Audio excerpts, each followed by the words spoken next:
क्या विधायक सिकंदर सिंह, क्या विधायक रावदान सिंह, क्या विधायक सुरेंद्र पवार के बाद भारतीय जनता पार्टी के तहत हरियाणा में पूर्व मुख्यमंत्री और नेता प्रतिपक्ष की भूमिका में मौजूद नजर आने वाले भूपेंद्र सिंह हुड्डा की गिरफ्तारी हो जाएगी?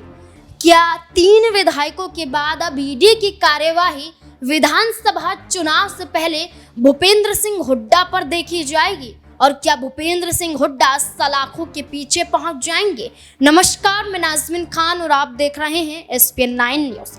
भूपेंद्र सिंह हुड्डा को लेकर ये सवाल क्यों खड़े हो रहे हैं? ये सवाल आप या हम नहीं खड़े कर रहे हैं, बल्कि हरियाणा में कई पार्टियों का दावा है। जहां पार्टी भारतीय जनता पार्टी है, जहां इंडियन नेशनल लोक दल है। भारतीय जनता पार्टी के तहत आरोप लगाया जा रहा है कि कांग्रेस पार्टी ने अपने राज्य में कई बड़े भ्रष्टाचार किए और आज वही भ्रष्टाचार एक एक करके उजागर हो रहे हैं। जहां बैंक ऋण मामले में रावदान सिंह को ईडी के शिकंजे में देखा गया और ईडी के तहत छापेमारी में 1392 करोड़ की जो यहाँ पर रकम है वो ईडी यहाँ पर जब्त करती हुई नजर आती है। तो वहीं भूपेंद्र सिंह हुड्डा पर बड़ा आरोप इंडियन नेशनल लोक दल की तरफ से अभय चौटाला ने लगाया है। अभय चौटाला ने कहा है किसानों की जमीन जबरन हड़पी है भूपेंद्र सिंह हुड्डा ने अपने कार्यकाल में, जब वो हरियाणा के मुख्यमंत्री थे।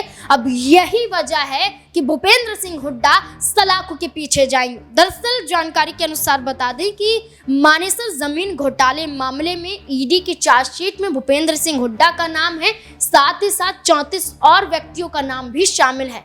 भूपेंद्र सिंह हुड्डा पर आरोप है कि अपने कार्यकाल के दौरान उन्होंने इंडस्ट्रियल फैक्ट्री बनाने के चक्कर में किसानों से जमीन मांगी, लेकिन किसानों से जमीन मांगी नहीं गई, जबरन हड़पी गई, जिसमें गुरुग्राम, नखड़ोला और बात करें तो नारंगपुर शामिल है, जहां पर किसानों से जमीन मांगी गई और ये जमीन 2004 में मांगी गई। एक नोटिस जारी किया गया भूपेंद्र सिंह हुड्डा के जरिए, जिसमें कहा गया कि इंडस्ट्रियल कंपनी बनानी है, इसके लिए किसानों की जमीन चाहिए।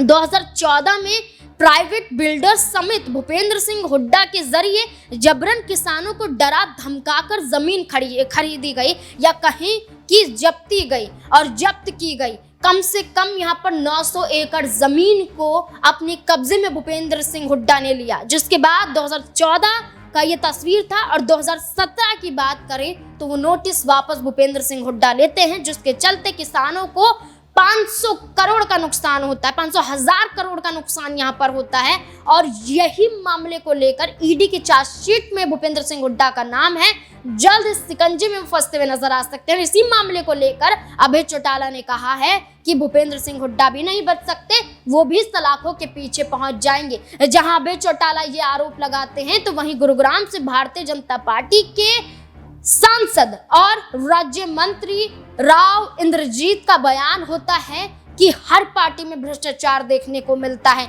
न सिर्फ कांग्रेस पार्टी पर ईडी की छापेमारी देखी जा रही है, बल्कि कई पार्टियां मौजूद हैं जिन पर छापेमारी हुई है।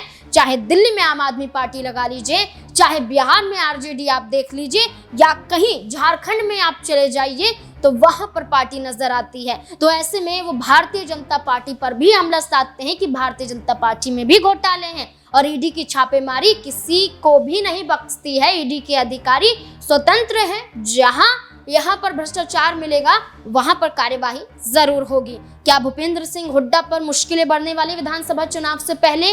इस मुद्दे को लेकर आपकी क्या राय है? कमेंट सेक्शन में अपनी राय दें। देखते रहें SPN 9 न्यूज़। धन्यवाद।